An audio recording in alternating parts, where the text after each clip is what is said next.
students, welcome back to our maths class. I, your Deepika Yadav ma'am, going to teach you mathematics, and you all know we are doing this chapter 2, linear equation in one variable, and this is part 3 of this chapter. Means we are done with 2 parts before, and there what we have learned, क्या क्या पढ़ चुके हैं हम अभी तक. तो हम देख चुके हैं कि लीनियर इक्वेशंस क्या होते थे, कैसे हम इन्हें सॉल्व करते थे, कब, जब we have variable on one side and numbers on the other side. Now and also we have done with the exercise 2.1 in the previous video. Now in this lecture what we'll do, क्या करेंगे हमने अभी तक जो concept सीखा है, means linear equation in one variable solve करना सीखा है. जो भी हमारी कंडीशन थी उसे हम अप्लाई करेंगे, उसके कुछ एप्लीकेशंस पढ़ेंगे जहां हम लीनियर इक्वेशंस का यूज़ करके हमारे डे टू डे लाइफ से रिलेटेड कुछ कंडीशंस को सॉल्व करेंगे. Interesting no. अब लीनियर इक्वेशंस पढ़ रहे हैं, as we all know math is connected to our day to day life. तो लीनियर इक्वेशन के बेसिस पर, मीन्स जो कॉन्सेप्ट हमने पढ़ा है लीनियर इक्वेशन, ये हमारे डे टू डे लाइफ में किस तरीके से एप्लीकेबल है, किस कंडीशन में हम इनका यूज़ करके हमारे आंसर्स फाइंड आउट करते हैं, वो हम सीखेंगे. मीन्स हम पढ़ेंगे some application of the concept we have learn regarding linear equation in one variable. तो बहुत ईजी है. क्या होगा, हमारी डे टू डे लाइफ की कंडीशन है, means we have provided the word problems, we need to solve the word problems in this topic. तो word problems की बात है. वर्ड प्रॉब्लम्स हमारे लिए बिल्कुल भी नई नहीं है. क्या करते हैं हम वर्ड प्रॉब्लम्स के केस में, जो भी कंडीशन होती है सबसे पहले तो हम उसे समझते हैं. देन कंडीशन को सबसे पहला टास्क होता है हमारा मैथमेटिकल टर्म्स में कन्वर्ट करना, क्योंकि we are learning mathematics. So mathematics में जब तक वो कन्वर्ट नहीं होगी तब तक हम उसे सॉल्व कैसे करेंगे, right. So first of all हमें क्वेश्चंस बहुत ध्यान से पढ़ना है. क्वेश्चन में क्या गिवन इन्फॉर्मेशन है, क्या हमें फाइंड आउट करना है, ये हमें क्लियरली पता होना चाहिए, क्योंकि गिवन कंडीशंस ही जो होती हैं वो हमारी हेल्प करती हैं रिक्वायर्ड सॉल्यूशन के लिए. देन हम क्या करेंगे, जो भी गिवन कंडीशंस होंगी उन्हें कन्वर्ट करेंगे हम मैथमेटिकल स्टेटमेंट में. And we are learning the chapter linear equation in one variable. तो सारी के सारी जो कंडीशंस यहाँ फॉर्म होगी वो लीनियर इक्वेशन ही फॉर्म होगी which is in one variable. तो नाउ एक टाइम के बाद एट अ पॉइंट जब हमें लीनियर इक्वेशन मिल जाएगी, so it is very easy for us to solve the linear equation, right, to find the solution of the linear equation. So बस इतना ही टास्क है. क्वेश्चन ईजिली समझ में आ गया तो पूरा क्वेश्चन बहुत ईजिली हो जाता है. क्वेश्चन हमने गलत समझा, जो कंडीशन हमें दी गई है क्वेश्चन में वो हम गलत समझेंगे तो बस वहीं से ही पूरी हमारी स्टोरी रॉन्ग हो जाती है. उसके बाद हम कितना भी सॉल्व कर ले, एट दी एंड जो है वो सॉल्यूशन रॉन्ग ही आने वाला है. तो first we'll focus on the given situation. अब इतनी सारी बातें कर ली है, सॉल्व करके देखते हैं कि कैसे हम सॉल्व करते हैं. एंड सॉल्व करेंगे हमारे एग्जाम्पल्स, उन्हीं को उठाते हैं, कैसे सॉल्व हो रहे हैं, क्या एग्जाम्पल्स हैं. So example number 5 which is given in our book is what should be added to twice the rational number -7/3 to get 3/7. अब क्वेश्चंस बहुत इजी होते हैं, लेकिन फिर भी पता नहीं क्यों हम वर्ड प्रॉब्लम्स से डर रहे होते हैं. तो डरने की बिल्कुल ज़रूरत नहीं है. ऐसा यहाँ कुछ भी नहीं लिखा होता जो हमें नहीं पता होता. सब कुछ हमारे माइंड में ऑलरेडी है, just we need to assemble the things. Question समझते हैं. What should be added? क्या ऐड करें, किसमें, to twice the rational number. ये जो नंबर गिवन है इसके ट्वाइस मीन्स इसके डबल में हम क्या ऐड करें कि हमें ये मिल जाए. क्वेश्चन क्लियर है? नहीं क्लियर है तो हम क्या करेंगे, हम यहाँ थोड़ा सा इसे रफली समझने की कोशिश करेंगे. उसके लिए क्या करते हैं, थोड़ा सा रफ वर्क करते हैं ताकि और इजीली समझ में आ जाए. What should be added? क्या ऐड करें, किस में, ट्वाइस, ट्वाइस मीन्स 2 टाइम्स। किसका 2 टाइम्स?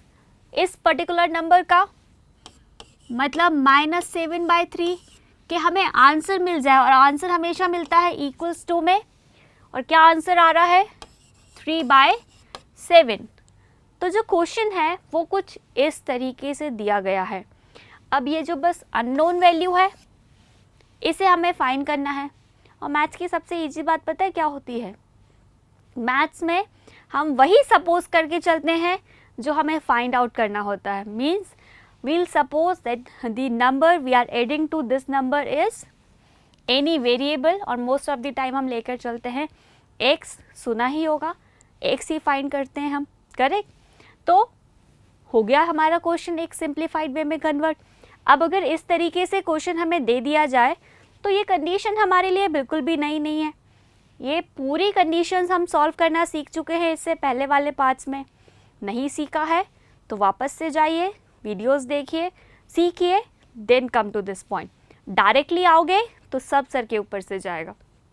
चलिए मान लेते हैं कि सबने देखा है। तो अगर ये कंडीशन दी गई है तो we all know how to solve this condition, right? तो बस हमें क्वेश्चन से यहाँ तक पहुँचना है, इसके बाद तो हमें पता है कि क्या करना है। तो थोड़ा सा वर्ड प्रॉब्लम को सिस्टमेटिक वे में लिखने की आदत डालनी है हमें कि कैसे लिखना है, क्योंकि वर्ड प्रॉब्लम्स गिवन होती है तो स्टेटमेंट्स आर मस्ट। तो स्टेटमेंट लिखते हैं, जो दिया है बस वही लिखना है। ट्वाइस द रेशनल नंबर, सबसे पहले कंडीशन ये है कि कोई नंबर इसके ट्वाइस में ऐड किया जा रहा है, तो पहले ट्वाइस ही निकाल लेते हैं, तो that will be easy for us. So हमने क्या किया?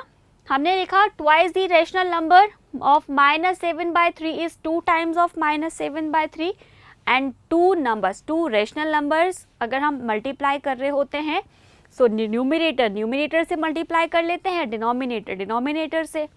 सो हियर यहाँ पर डिनोमिनेटर नहीं है, मीन्स 1 है। So 2 7s are 14 and 3 1s are 3, so we got the twice of -7/3 is as -14/3। तो ये तो आ गया हमारा डबल क्या होगा इस नंबर का। अब क्वेश्चन में है कि हम कोई एक नंबर ऐड कर रहे हैं, एज आई टोल्ड यू, उसे ही सपोज करते हैं जो फाइंड करना है।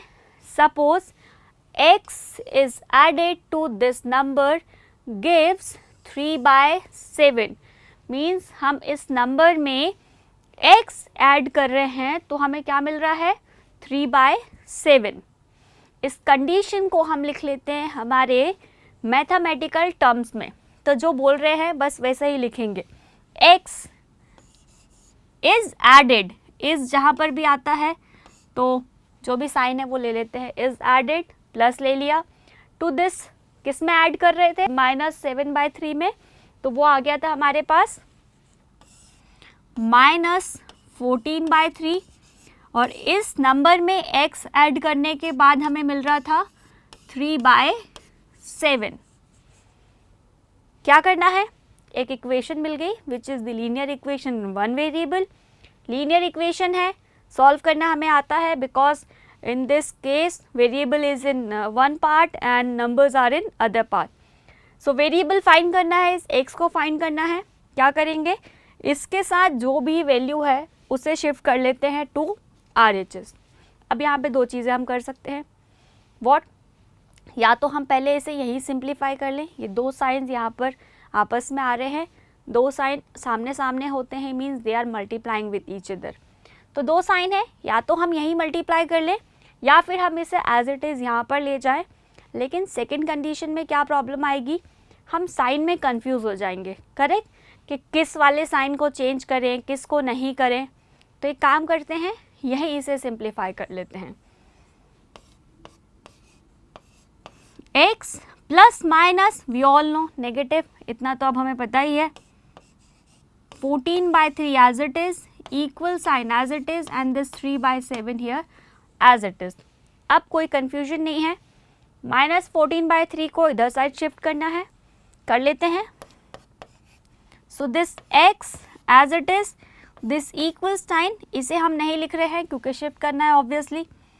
3/7 एज इट इज, पहले ही बात की है हमने, जो पहले से यहाँ बैठा हुआ है उसे शिफ्ट नहीं करना है, उसे नहीं बोलना है कि यहाँ से हटो, नहीं, उसकी प्लेस है वो अपनी जगह पे रहेगा। जो आ रहा है सेकेंडली उसे हम बाद में लिखते हैं। So here it is negative, so वहाँ पर जाएगा तो पॉजिटिव में कन्वर्ट हो जाएगा and we have 14/3 here. x है on one side and 2 rational numbers हैं ऑन अदर साइड। क्या करेंगे, 2 रैशनल नंबर हैं, डिनोमिनेटर सेम नहीं है, means we need to take the LCM। और LCM लेंगे अगर हम 7 और 3 का, तो देख लीजिए क्या आने वाला है, डायरेक्ट लिख रहे हैं यहाँ पर हम x इक्वल्स, सो LCM आएगा हमारा 21, क्योंकि दोनों ही जो है वो हमारे इवन नंबर्स हैं, कोई कॉमन फैक्टर नहीं है। सो 7 3s are 21 डायरेक्ट लिख दिया हमने। अब क्रॉस मल्टीप्लाई से भी हम यहाँ सॉल्व कर सकते हैं, कर लेते हैं। सो 3 3s are 9 प्लस 7 into 14 करते हैं 8, 2 carry, 7 1s are 7, 8 9, 9 plus 98 add कर लेते हैं। x will be equals to 9 plus 98, 7 by 21। अब कैंसिल करके देखते हैं होता है कि नहीं, तो नहीं हो रहा है क्योंकि कोई भी कॉमन टर्म्स नहीं है हमारे पास, कोई कॉमन फैक्टर नहीं है 107 एंड 21 का। So we got the answer, x की वैल्यू आ गई 107/21। और x हम क्या लेकर चले थे, हम मान के चले थे कि x वही नंबर है, x को हमने सपोज किया था that x is the number which is adding to twice of this given number.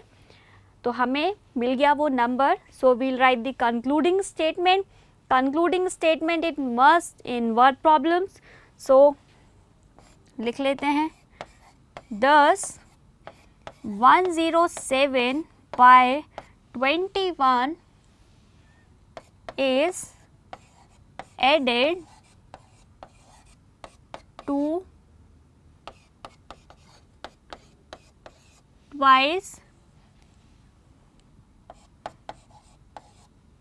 the rational number minus 7/3 to get what we are getting 3/7.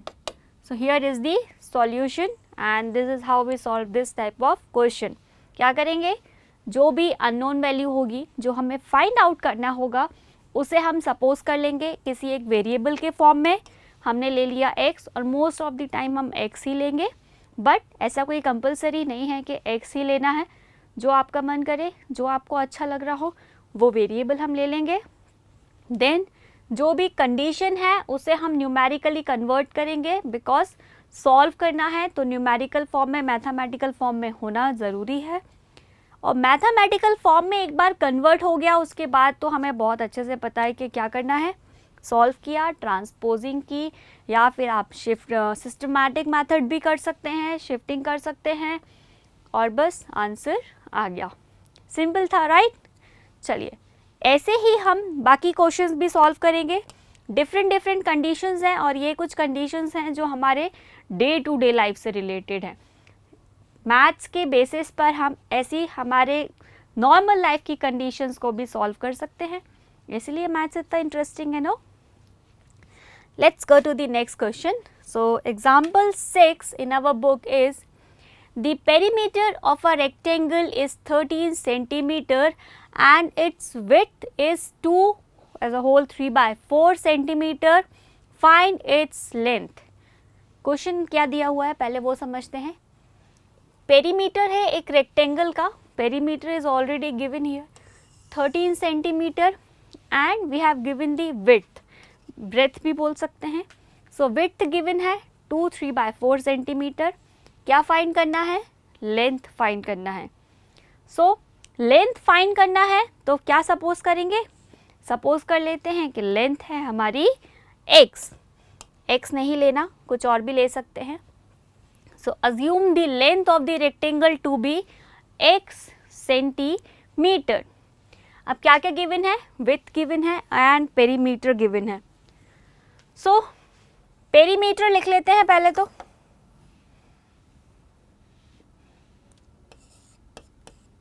since width is 3/4 centimetre. So perimeter क्या हो जाएगा? Perimeter का formula, perimeter of rectangle will be 2 into length which is x plus breadth. Now इसे थोड़ा सा simplify कर लेते हैं यहीं पर ही. So 4 2s are 8, 8, 9, 10, 11 by 4 centimeter. So we got the width as 11 by 4 centimeter. यही लिख लेते हैं. So this is the perimeter we are getting. But in the given question we have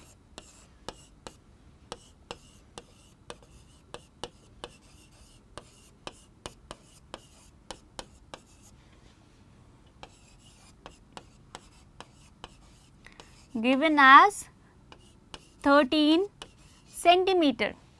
तो हम जो पेरीमीटर लेकर आए हैं गिवन लेंथ और ब्रेथ से वो ये है. क्वेश्चन में गिवन है 13 centimetre means they has to be equal. ये दोनों इक्वल ही होंगे, एक ही रेक्टेंगल है, सेम ब्रेथ और सेम हमारी लेंथ है, तो हम इन दोनों को इक्वेट कर लेते हैं. Therefore 2x plus 11 by 4 will be equals to 13. So now we got our linear equation, one variable here. Linear equation आ गई है. Just we need to simplify this equation and we need to solve it. सबसे पहले क्या करें, ये जो 2 है वो यहाँ मल्टीप्लाई हो रहा है, तो सबसे पहले बोथ साइड 2 से डिवाइड ही कर लेते हैं. So after dividing this side by 2 we are getting x plus 11 by 4 only and 13 divided by 2 is 13 by 2. और we can say हमने इस 2 को यहाँ से ट्रांसपोज कर लिया है टू दिस साइड. नाउ इसे रिमूव करेंगे यहाँ से, 11 by 4 को यहाँ से शिफ्ट करते हैं to next side. So we are remaining with x here only equals 13 by 2 as it is minus 11 by 4. So now x अकेला हो गया है यहाँ पर, वही हमारा टास्क होता है. ये दो रैशनल नंबर्स हैं, दोनों सब्ट्रैक्ट हो रहे हैं, तो कर लेते हैं. x की वैल्यू यहाँ से हो जाएगी, डिनोमिनेटर डिफरेंट है, सबसे पहले एलसीएम लेंगे एंड 2 और 4 का एलसीएम अब तो हमें याद भी हो चुका होगा. 4, 2 is here, so we need to multiply 2 by 2 to get 4. So multiplying 2 by 2 in the denominator means we need to multiply 2 to numerator also. So 13 multiplied to 2, 26 minus 11 as it is because यहाँ पर denominator already 14 है, इसे change करने की ज़रूरत नहीं है. So we are getting x equals 26 minus 11, 15 by 4. So x is what? X is the length. We have assumed the length is x. So we got the value for length as 15 by 4. So thus, or we can say therefore, length of given rectangle is 15 by 4 centimeter. Now if you want you can convert this improper fraction to mixed fraction, और ऐसे भी हम लिख सकते हैं. Mix fraction में convert करेंगे तो क्या आ जाएगा,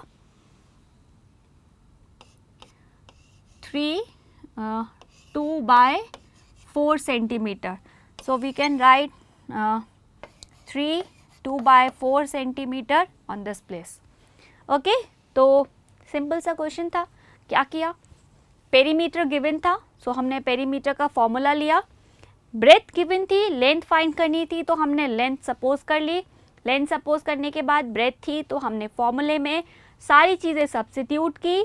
इक्वेशन फॉर्म की, इक्वेशन सिंप्लीफाई करके सॉल्व की, and at the end we got the value of x which is the length as 2/4 centimetre और we can say 15/4 centimetre. Clear? तो ये क्वेश्चन भी कुछ इस तरीके से सॉल्व कर लिया हमने। चलिए आगे बढ़ते हैं। नेक्स्ट क्वेश्चन नंबर 7 और we can say example 7 is this. The present age of Sahil's mother is 3 times the present age of Sahil. अब साहिल की मदर की प्रेजेंट एज जो है वो 3 times है साहिल के। After 5 years their ages will be added to 66 years। 5 साल बाद जो भी उनकी एजेस हैं उन्हें अगर हम ऐड कर रहे हैं तो we are getting the sum age 66। क्या फाइंड करना है? Find their present ages. Present age find करना है। तो प्रेजेंट एज फाइंड करना है तो सपोज भी हम क्या करेंगे, हम मान के चलेंगे प्रेजेंट एज है x, लेकिन किसकी एज है वो हमें क्वेश्चन ही बताएगा कि हम किस एज को सपोज करें, क्योंकि 2 एजेस फाइंड करनी है, किसी एक को हम सपोज करेंगे, सेकंड जो है वो कंडीशन हमें क्वेश्चन में ही गिवन होगी कि उसके साथ हमें क्या करना है। So the present age of Sahil's mother is 3 times the present age of Sahil. Means Sahil की मदर की प्रेजेंट एज जो है वो किसके रिगार्डिंग दी गई है? साहिल की प्रेजेंट एज के रिगार्डिंग। अगर हमारे पास साहिल की एज होगी तो हम मदर की एज इजीली कैलकुलेट कर सकते हैं। तो हम सपोज क्या करके चलेंगे, हम साहिल की प्रेजेंट एज सपोज करके चलेंगे। एंड 1 पॉइंट, एजेस के केस में हम मोस्ट ऑफ द टाइम जो है प्रेजेंट एज ही सपोज करके चलते हैं। उसके बाद जैसी भी कंडीशन होती है हम उसके अकॉर्डिंग उस क्वेश्चन को सॉल्व करते हैं। लाइक इन दिस केस हमें 5 years आफ्टर की एज की रिक्वायरमेंट है, वो हम बाद में फाइंड करेंगे। So let Sahil's present age be x years। Sahil की प्रेजेंट एज हमने x ईयर ले ली। अब साहिल की प्रेजेंट एज है x ईयर, तो मदर की एज क्या हो जाएगी, यही सॉल्व कर लेते हैं। Therefore Sahil's mother present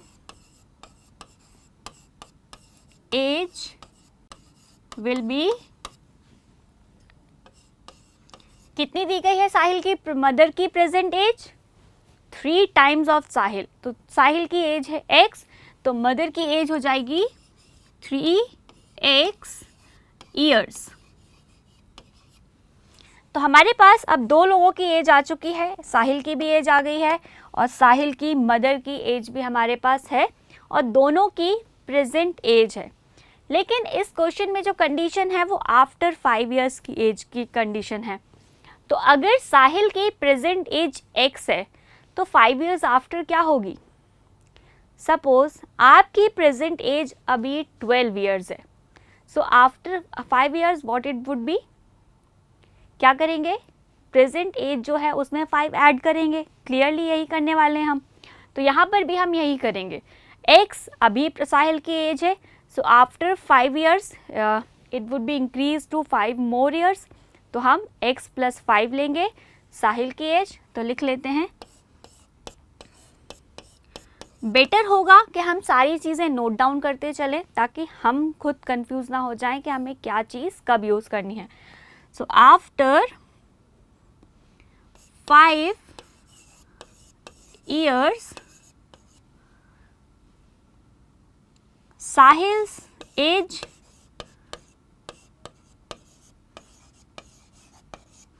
will be equals to, अभी x है, सो आफ्टर 5 years हो जाएगी x + 5 years and mother's age हो जाएगी, ये जो आफ्टर 5 years है ये दोनों के लिए है,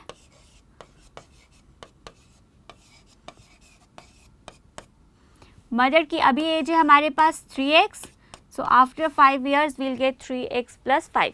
अब साहिल की एज इंक्रीज हुई है, so obviously after 5 years mother की एज भी इंक्रीज होगी। So we got this 3x plus 5 for Sahil's mother age. अब क्या गिवन था? The sum of their ages will be 66 years. तो लिख लेते हैं यहीं पर ही, आफ्टर 5 years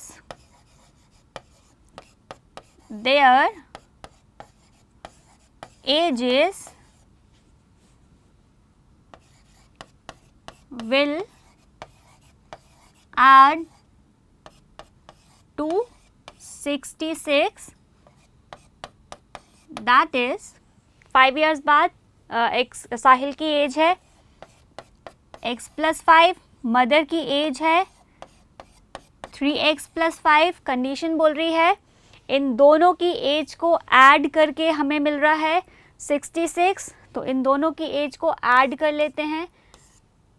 बेटर है कि ज़्यादा ब्रैकेट यूज़ कर लें हम, एंड सम आ रहा है 66। सो नाउ एक लीनियर इक्वेशन बनती हुई दिख रही है हमें। थोड़ा और सिंप्लीफाई कर लेते हैं इसे।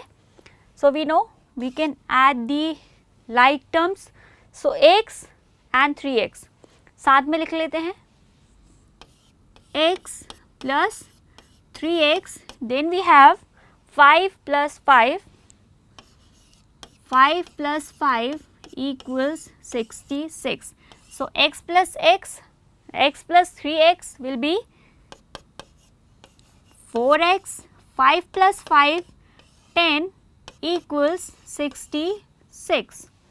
So आ गई एक शॉर्ट फॉर्म में हमारी, सिंपलर वे में हमारी linear equation in one variable.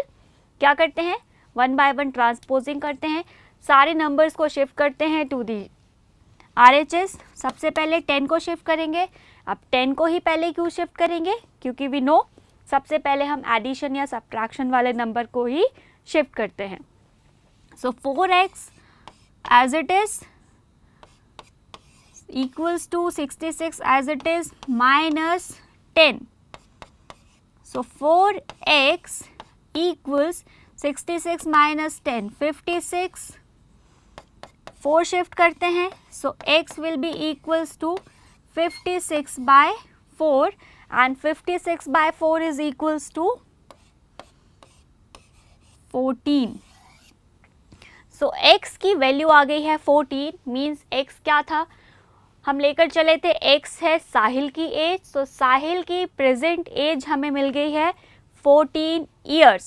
सी, एक मैथमेटिकल कॉन्सेप्ट को यूज़ करके हमने किसी की एज फाइंड आउट की है, and that is the beauty of mathematics.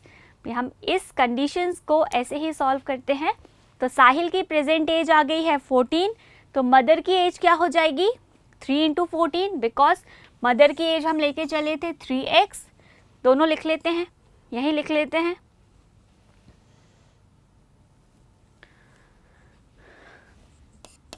Thus Sahil's present age is 14 years and his mother's present age is 3 × 14 will be equals to 12, 1 carry, 3 ones are 3, 42 years. So we got both the present ages of the people. Sahil is 14 years old now and his mother is 42 years old now. Clear? तो एक और condition हमने solve की। तो अब जहाँ पर भी हमें एजेस से रिलेटेड कोई एग्जाम्पल या कोई क्वेश्चन दिखेगा तो हम इसी तरीके से सॉल्व करेंगे। प्रेजेंट एज हम मोस्ट ऑफ द केस में सपोज करते हैं, फिर जो भी कंडीशन होगी आफ्टर 5 years, बिफोर 5 years या नॉट जस्ट 5, किसी भी नंबर के लिए ये होगा तो हम वो कंडीशन फाइंड करेंगे। देन जो भी कंडीशन, जैसे यहाँ पर दोनों की एज जो है वो सम अप हो रही थी, तो हमने दोनों की एज सम कर ली और हमने उसे सॉल्व करके उनकी प्रेजेंट और एज फाइंड आउट कर ली। अब ऐसे कोई भी कंडीशन होगी वो हम सॉल्व करेंगे और हमें प्रेजेंट एज मिल जाएगी, या जो भी उस कंडीशन में फाइंड आउट करना होगा वो हम वहाँ पर फाइंड आउट कर सकते हैं। तो एग्जाम्पल 7 तो सॉल्व हो गया। नेक्स्ट एग्जाम्पल पर चलते हैं। Example 8 is here. Bansi has 3 times as many 2 rupee coins as he has 5 rupee coins. If he has in all a sum of rupees 77, how many coins of each denomination does he have? Question थोड़ा सा बड़ा है, ध्यान से सुनते हैं। क्या है? बंसी है, कोई बंदा है भैया, उसके पास 3 टाइम्स कॉइन है। कितने के 3 टाइम्स कॉइन है? as many 2 rupee coin as he has 5 rupee coin. जितने 5 rupee coin है उसके 3 टाइम्स हमारे पास 2 rupees coin है। If he has, सारे के सारे जो पैसे वो ऐड कर रहा है, उसके पास जितनी भी रुपीज़ है वो सारे के सारे, whether it is 2 rupee coin, 5 rupee coin, सब का सम जो है वो आ रहा है 77। तो हमें पता करना है कि उसके पास 2 रुपी कॉइन कितने हैं और 5 रुपी कॉइन कितने हैं। तो जब हमें यही दोनों चीज़ें फाइंड आउट करनी है तो यही दोनों सपोज करके भी चढ़ लेते हैं। Okay, so let the number of 5 rupee coins that बंसी हैज़ बी एक्स। अब 5 रुपी कॉइन ही क्यों सपोज किया? क्योंकि हमें बोला गया है कि 5 रुपी कॉइन जितने हैं उसके 3 टाइम्स, मतलब कंडीशन किसके रिगार्डिंग दी गई है? 5 रुपी कॉइन्स के रिगार्डिंग। तो हमने सपोज इसे ही किया है कि 5 रुपीज़ कॉइन जो हैं वो एक्स इन नंबर्स हैं, तो यहाँ से हम 2 रुपी कॉइन भी फाइंड आउट कर सकते हैं। Then the number of 2 rupee coin ही has is 3 times of x और 3x। मतलब अभी फ़िलहाल के लिए हमारे पास जो 5 रुपीज़ कॉइन है वो x नंबर में है, जो 2 रुपीज़ कॉइन है वो 3x नंबर में है। अब क्वेश्चन बोल रहा है कि इन दोनों कॉइन्स के जो टोटल मनी है उसके पास है 77। तो इस कंडीशन को थोड़ा सा पहले यहाँ पे समझ लेते हैं। सपोज हमारे पास 5 रुपी कॉइन्स हैं और ये 5 रुपी कॉइन हमारे पास 10 कॉइन्स हैं ऐसे, तो टोटल कितनी मनी होगी? 50 रुपीज़, राइट? कैसे फाइंड आउट किया हमने? नंबर ऑफ कॉइन्स को उनकी वैल्यू से मल्टीप्लाई करके, करेक्ट? तो यही कॉन्सेप्ट जो है वो हम यहाँ पर अप्लाई करेंगे। क्या करेंगे? नंबर ऑफ कॉइन हमारे पास है, कॉइन की वैल्यू क्या है? मीन्स ये 5 रुपी कॉइन का था, तो पहले हम फाइंड कर लेते हैं कि 5 रुपी कॉइन से हमें कितनी मनी मिल सकती है। सिमिलरली हमारे पास 2 रुपी कॉइन जो है वो 3x नंबर्स में है, तो 3x हमारे पास 2 रुपी कॉइन है, तो 2 उनकी वैल्यू है, 3x उनका नंबर है। इन दोनों को मल्टीप्लाई कर लेंगे तो will get the amount by 2 rupee coin. यही लिख लेते हैं।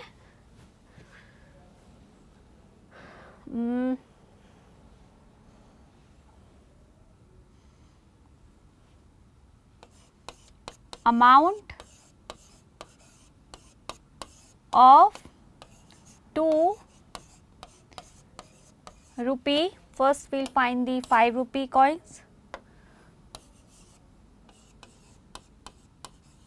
Coins equal 5 into x, which is 5x. मतलब 5x से बनने वाला जो अमाउंट है वो 5x है.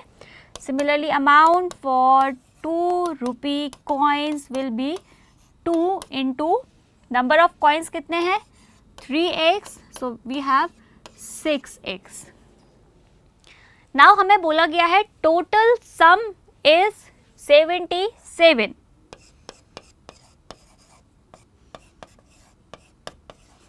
Total money he has is rupees 77.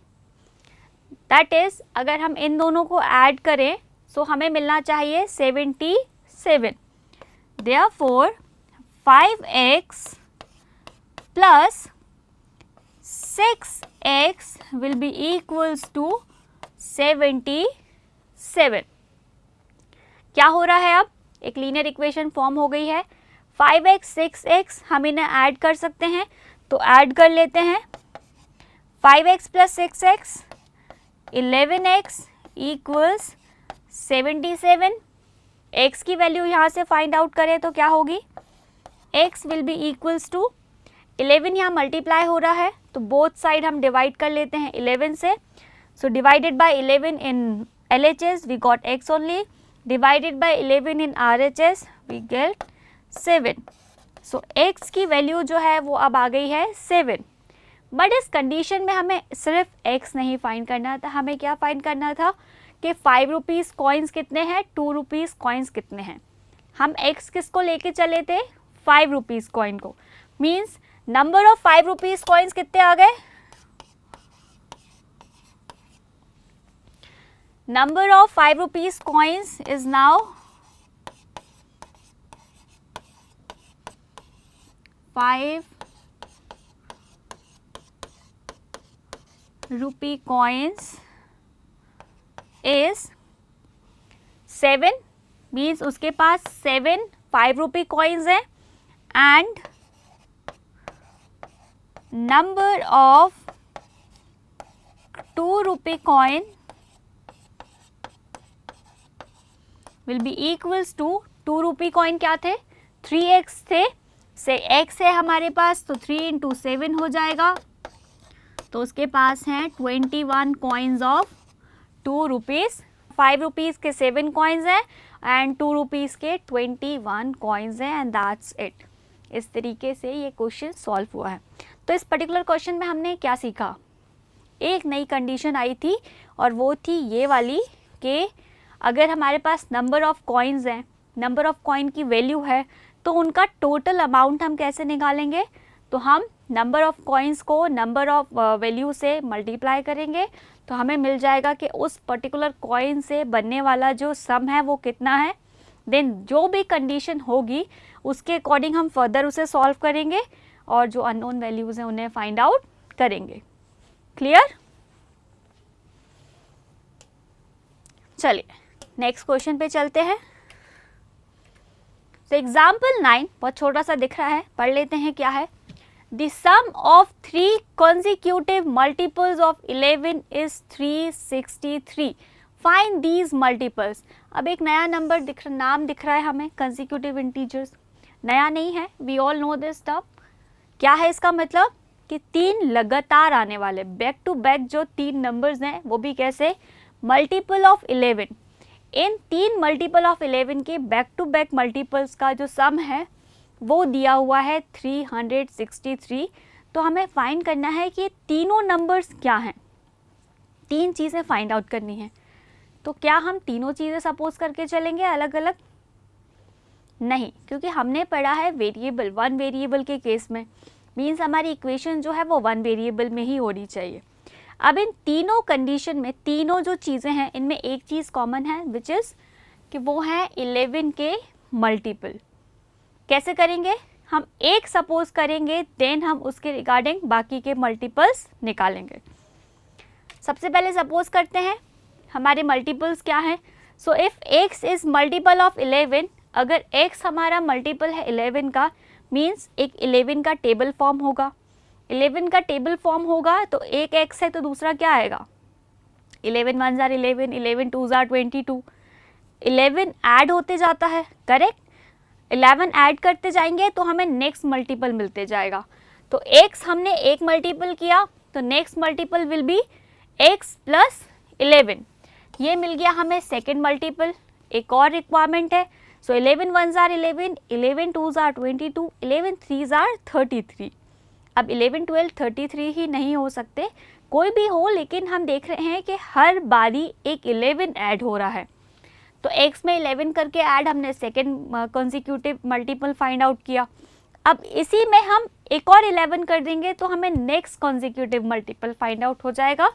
तो हमने यही किया, x प्लस 11 जो हमारा सेकेंड मल्टीपल था इसमें 11 ऐड कर दिया. So we got the third multiple as x plus 22. So now we have 3 consecutive multiple, back to back multiple है हमारे पास 11 के, as x plus 11, x plus 22. अब क्वेश्चन में क्या दिया हुआ है, इनका जो है सम दिया हुआ है, तो पहले हम इनका सम फाइंड कर लेते हैं.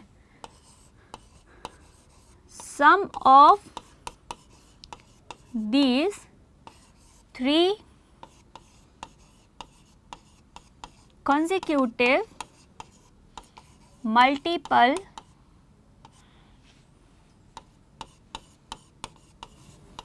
of 11 are, क्या करेंगे, सम फाइंड करना है. 3 न्यूमरल्स हैं तो तीनों का sum means x plus 11 plus x plus 22, ये आ रहा है.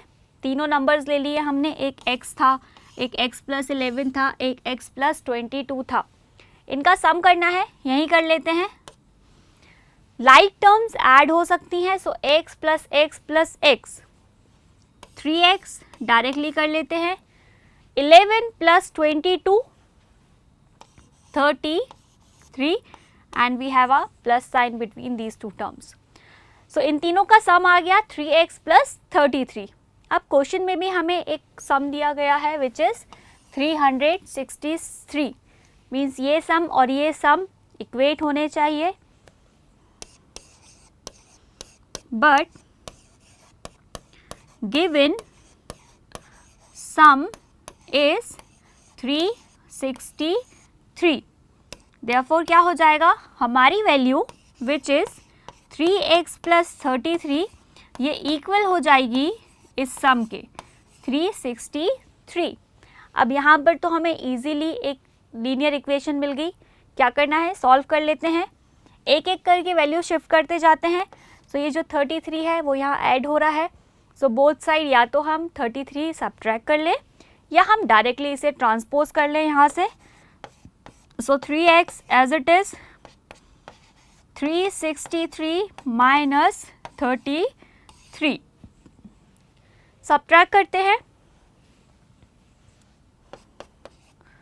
3x ऐसे ही चल रहा है, बेचारे को अभी हमने कुछ नहीं किया है. 3 minus 3 0, 6 minus 3 3 and 3 here. x find out करना है. क्या करें, इस 3 को शिफ्ट करते हैं, मल्टीप्लाई के केस में है मीन्स डिवाइड में जाएगा, और या हम बोल सकते हैं dividing both side by 3. So dividing this side by 3 we'll get x only in LHS, and dividing this side by 3 we'll get 1 1 0. So we are getting the x as 1 1 0. तो पहला जो मल्टीपल है वो आ रहा है हमारा 1 1 0. सो नेक्स्ट मल्टीपल क्या हो जाएगा, 3 consecutive multiples of 11 are, पहला तो यही हो गया 1 1 0. सेकेंड, इसमें 11 ऐड कर लेते हैं, हमने सेकेंड मल्टीपल क्या माना था, x प्लस 11. सो दूसरा हो जाएगा 1 1 0 plus 11, that is 121. And third वाला हो जाएगा x plus 22. So 1 1 0 plus 22, that is add करके क्या मिला, 1 3 2. So these are the 3 consecutive multiples, 110, 121 and 132. 11 का टेबल हम पढ़े तो यही मिलेगा हमें. 11 10s are 110, 11 11s are 121 and 11 12s are 132. Solve हो गया. तो कॉन्जिक्यूटिव के केस में ध्यान रखिएगा क्या करना है, एक हम सपोज करेंगे, फिर जितने भी हमें रिक्वायरमेंट होगी कंडीशन के हिसाब से, यहाँ मल्टीपल्स बोला गया था तो हमने नेक्स्ट 11 11 ऐड करते गए नेक्स्ट कॉन्जिक्यूटिव मल्टीपल फाइंड करने के लिए. कुछ और बोला होगा तो वहाँ पर भी हम इसी तरीके से करेंगे, बट कॉन्सेप्ट यही रखेंगे कि एक हम सपोज करेंगे, देन सेकेंड थर्ड वो कॉन्जिक्यूटिव वे में ही हम फाइंड आउट करेंगे. So I hope now you can solve this type of question. चलिए नेक्स्ट क्वेश्चन पे चलते हैं जल्दी जल्दी. So example 10 is here. क्या है देख लेते हैं. The difference between two whole numbers is 66. The ratio of the two numbers is 2:5. What are the two numbers. Question बोल रहा है दो नंबर्स का डिफरेंस. डिफरेंस मीन्स सब्ट्रैक्ट किया है दो नंबर्स को. दो होल नंबर्स हैं, उनका डिफरेंस आ रहा है 66. नाउ जो दो नंबर्स हैं they are in ratio of 2:5. दोनों नंबर्स जो है वो रेशो में दिए हैं. अब रेशो वाला क्वेश्चन जो है वो बहुत इजी होता है सॉल्व करना. देखते हैं कैसे.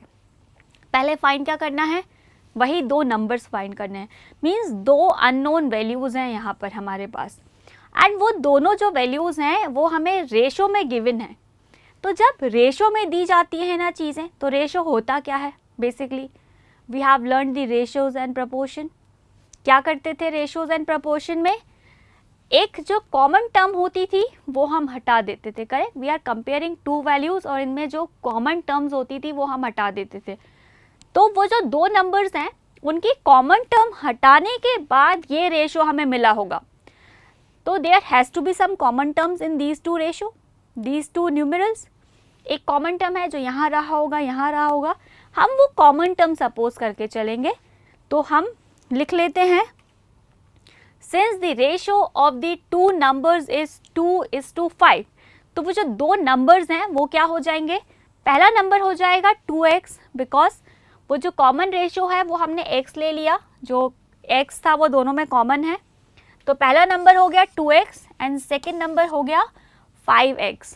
तो जब ये रेशो गिवन होगा ना हमें, तो क्या करना पड़ेगा, जो रेशो है बस उसके साथ कोई एक कॉमन टर्म ले लीजिए. You can take x, y, k, a, b, anything. Just पहले वाले को पहला वाला सपोज कर लेंगे. टू नंबर्स का केस है अभी हमारे पास. तो पहला नंबर हो जाएगा 2, x लिया है हमने तो x, और दूसरा नंबर है second part of this ratio which is 5, और वो हो जाएगा 5x. तो अब बहुत सिंपल है. अब क्या है, डिफरेंस बोला गया है, तो इन दोनों का डिफरेंस फाइंड कर लेते हैं. Now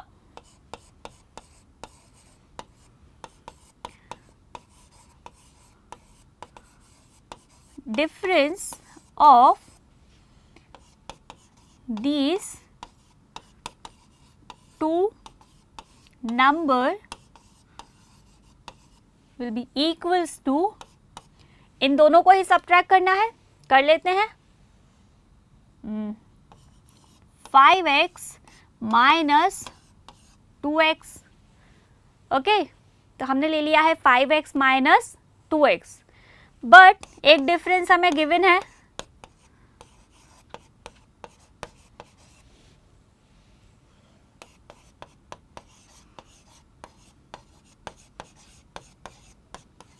given difference is 66. Means in दोनों का जो डिफरेंस है वो आया है 66. इसे यहाँ पर थोड़ा और सॉल्व कर लेते हैं.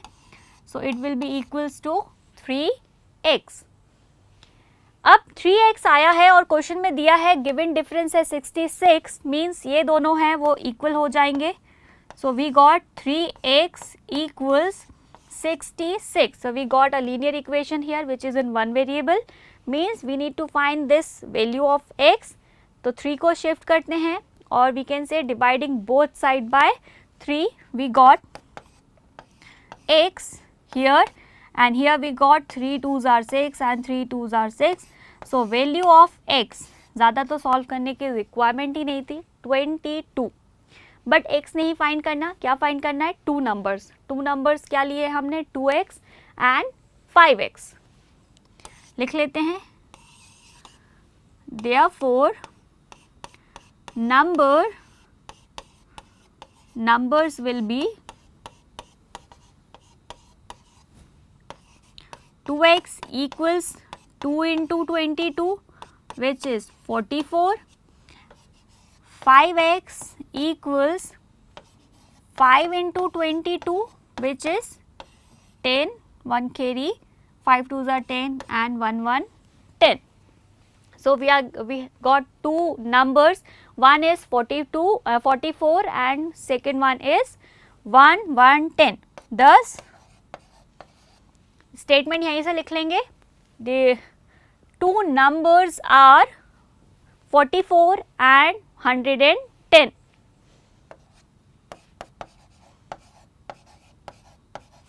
Two numbers, or you can, if you want, you can elaborate this concluding statement as two numbers whose difference is 66 are 44 and 110.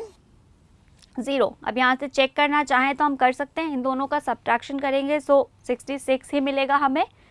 लेकिन यहाँ पर एक चीज़ ध्यान रखनी थी, वो क्या, किसी ने क्वेश्चन, किसी के माइंड में आया भी होगा शायद कि हमने यहाँ पर 5x में से 2x ही क्यों माइनस किया.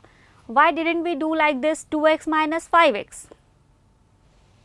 The reason is written here. We are getting whole numbers और आंसर भी जो है वो एक पॉजिटिव टर्म है, एक होल नंबर में ही है. And this will only happen if we are subtracting the smaller number from a bigger number.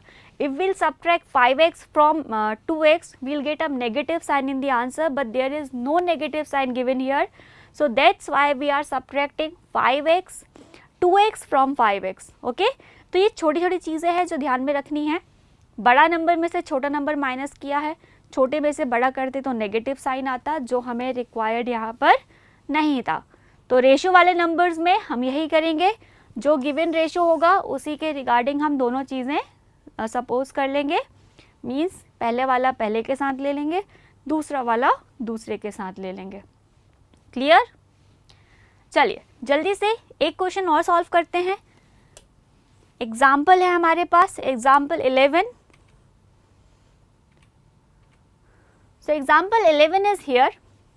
क्या बोल रहा है एग्जाम्पल 11 वो देख लेते हैं. Devishi has a total of rupees 590 as currency notes in denominations of rupees 50, rupees 20, rupees 10. Now this question is going to be very easy for us because denomination से related हम एक question solve कर चुके हैं. चलिए वापस आते हैं क्वेश्चन पे. The ratio of the number of 50 rupee notes and 20 rupees notes is 3:5. Ratio भी आ गया है और अच्छी बात क्या होगी. If she has a total of 25 notes, अगर उसके पास टोटल 25 notes हैं, how many notes of each denomination she has?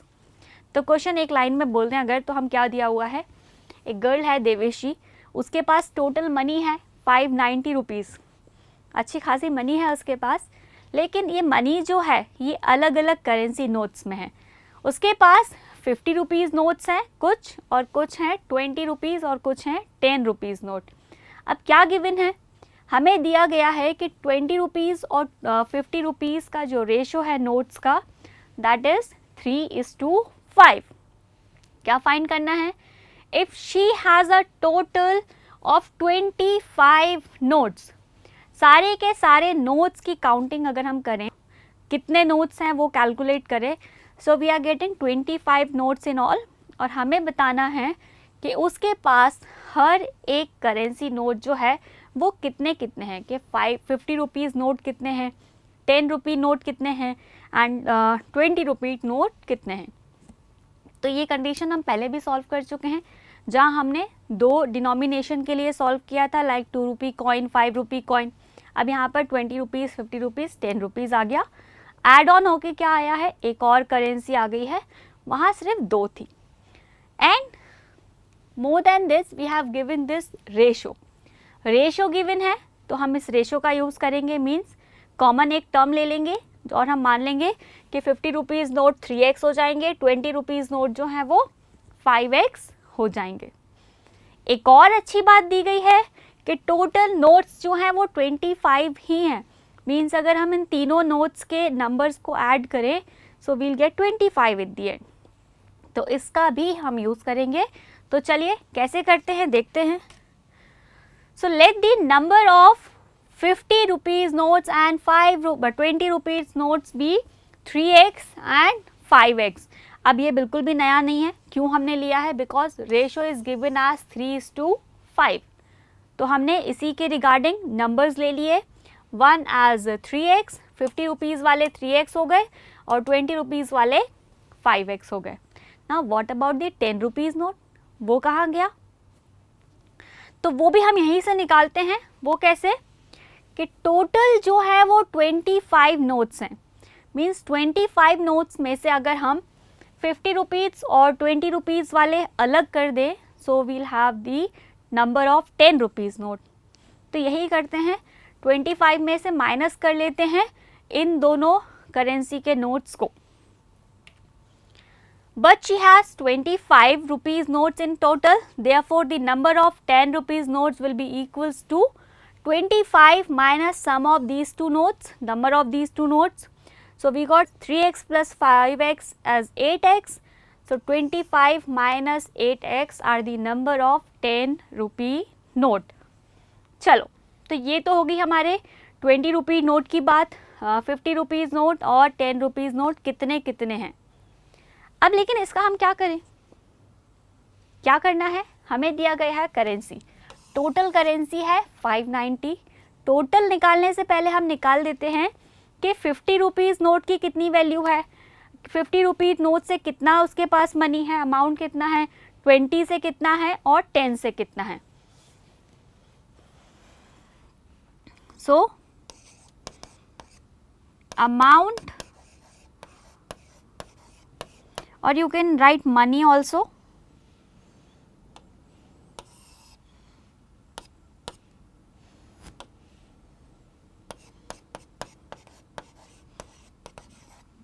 Money she has in 50 rupees note will be equals to, क्या करेंगे? Value multiply to the number of notes. So number of notes कितने हैं हमारे पास 50 के? 3x. So 3x multiply to 50, that will be equals to 150x. मतलब 50 rupees note से जो मनी उसके पास है वो है 150x.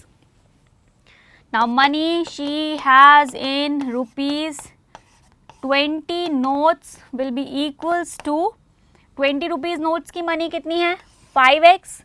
So 5x multiply to 50, that will be equals to 250x. 5 into 5, 25. 0 as it is, x as it is. Now money she has in rupees 10 notes equals to 10 rupees के note कितने हैं? 25. और पहले तो 10 ही लिख लेते हैं. Multiply two 25 minus 8x. Now we need to multiply this 10 to each of the value. So 25 into 10, 250 minus 8 into 10, 80x. Clear? So now we have कि 50 रुपीज़ नोट से कितनी करेंसी है, 20 रुपीज़ से कितनी है और 10 रुपीज़ से कितनी है. इन सब का सम निकालते हैं. अब इन सब का सम हो जाएगा, या फिर हम डायरेक्टली लिख लेते हैं कि टोटल मनी कितनी है 590. सो अमाउंट यहीं से कंटिन्यू करते हैं. So she has 590 rupees in all. Means इन तीनों का जो सम है it has to be equals to 590. लिख लेते हैं.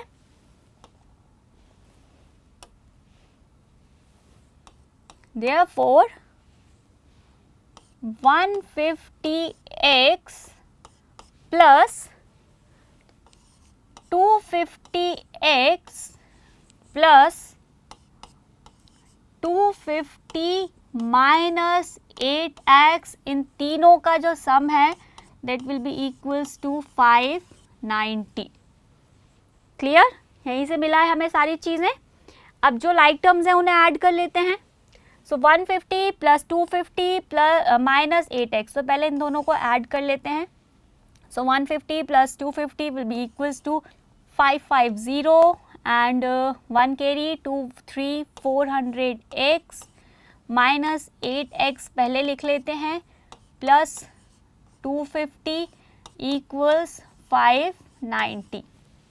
ये दोनों भी लाइक टर्म्स हैं, इन्हें सॉल्व कर लेते हैं.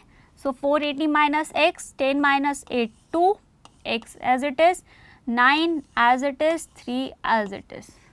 So 392x plus 250 is equals to 590. Now 250 को शिफ्ट कर लेते हैं. So 392x will be equals to 590 minus 250. So we got 392x equals 590 minus 250, 0, 4, 3, 340. So x is equals to 340 by 392. 392, we are getting 392 here. x की value है 340 by 392. आगे क्या करना है, x को सिंप्लीफाई कर लेते हैं और उसके बाद जो भी वैल्यूज फाइंड आउट करनी थी वो फाइंड आउट कर लेते हैं. सो अब क्या करते हैं, 1 बाय 1 जितनी भी अमाउंट बन रही है हमारी 50 रुपीज़, 20 रुपीज़ और 10 रुपीज़ नोट से, वो कैलकुलेट कर लेते हैं. So amount she has from 50 rupees note, that is 3x into 50. अब 3x का 50 से क्यों मल्टीप्लाई किया, 3x is the number and 50 is the value, so we are getting 150x rupees. From 20 rupees note, 5x into 20, so that is 100x. 5x is the number of 20 rupees note and 20 is the value. From rupees 10 notes, 2x minus 8x multiplied to 10 equals 250 minus 80x. अब ये तीनों notes की currency हमारे पास आ गई है. क्या करते हैं, इनका सम फाइंड आउट करते हैं बिकॉज टोटल मनी हमें दी गई है. So hence the total money she has is 150x plus 100x plus 250 minus 80x. इन सब को सिंप्लीफाई करके, लाइक टर्म्स ऐड करके, सब्ट्रैक्ट करके we got this 170x plus 250. Means इन तीनों करेंसी नोट से जो टोटल मनी उसके पास है वो है 170x प्लस 250. लेकिन क्वेश्चन में कुछ और वैल्यू भी दी गई है. क्वेश्चन में हमें गिवन है दैट शी हैज़ 590 रुपीज़. तो हमारा जो सम है वो और इनका जो सम है they has to be equal, correct. तो लिख लेते हैं, हमारा सम क्या आया है 170x plus 250. So we got therefore 170x plus 250 will be equals to 590. 250 shift करते हैं सबसे पहले. So 170x will be 590 minus 250. 170x equals 590 minus 250, 0, 4, 3, 340. Now x 170 shift करेंगे, डिवाइड में जाएगा. So 340 divided by 170 will be equals to 2. So we got the value for x as 2. x की value आ गई 2. सारे नंबर्स फाइंड आउट कर लेते हैं, कितने करेंसी के कितने रुपीस नोट थे हमारे पास. सो 10. क्या लिखता है हमारा क्वेश्चन, क्या था वो देख लेते हैं. तो हमारे क्वेश्चन में हमने माना था कि 50 रुपीज़ नोट जो हैं वो 2x थे, आई थिंक, करेक्ट. तो वही लिखते हैं.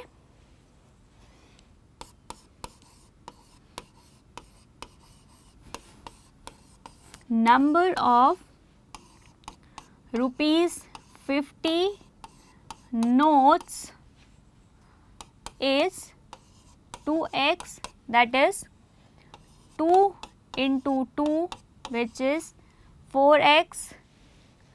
Then the number of rupees 20 notes is 5x, if I am not wrong, ratio is given as 3:5. So it will be 3x, 3 into 2, 6 notes are there, and 5x will be equals to 5 into 2, which is 10 notes. Now the number of rupees 10 notes is, 10 rupee notes कितने थे? 25 minus 8x, so it will be equals to 25 minus 8 into 2, that is 25 minus 16, and 25 minus 16 is 9 notes.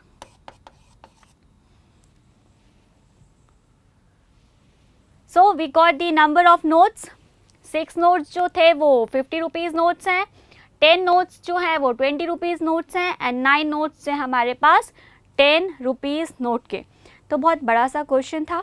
1 bye 1 हमने जो भी चीज़ें दी गई थी उनका use किया. कुछ कॉन्सेप्ट जो हैं वो हमने पहले ही पढ़े थे, लाइक कि डिनोमिनेशन अगर गिवन है, वैल्यू गिवन है, तो हम उसकी करेंसी कैसे फाइंड आउट करते हैं. एक केस हमने ये लिया था.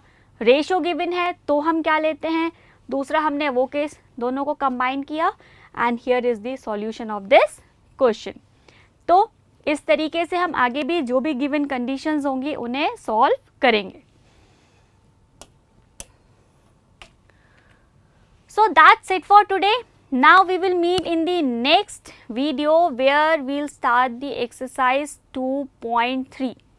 तो 2.3 हम स्टार्ट करेंगे. उसके पहले जितनी भी चीज़ें आज हमने एप्लीकेशंस देखे हैं वो हमें रिवाइज करना है ताकि हम 2.3 जो है वो बहुत जल्दी सॉल्व कर लें. So practice all this question. Thank you for today.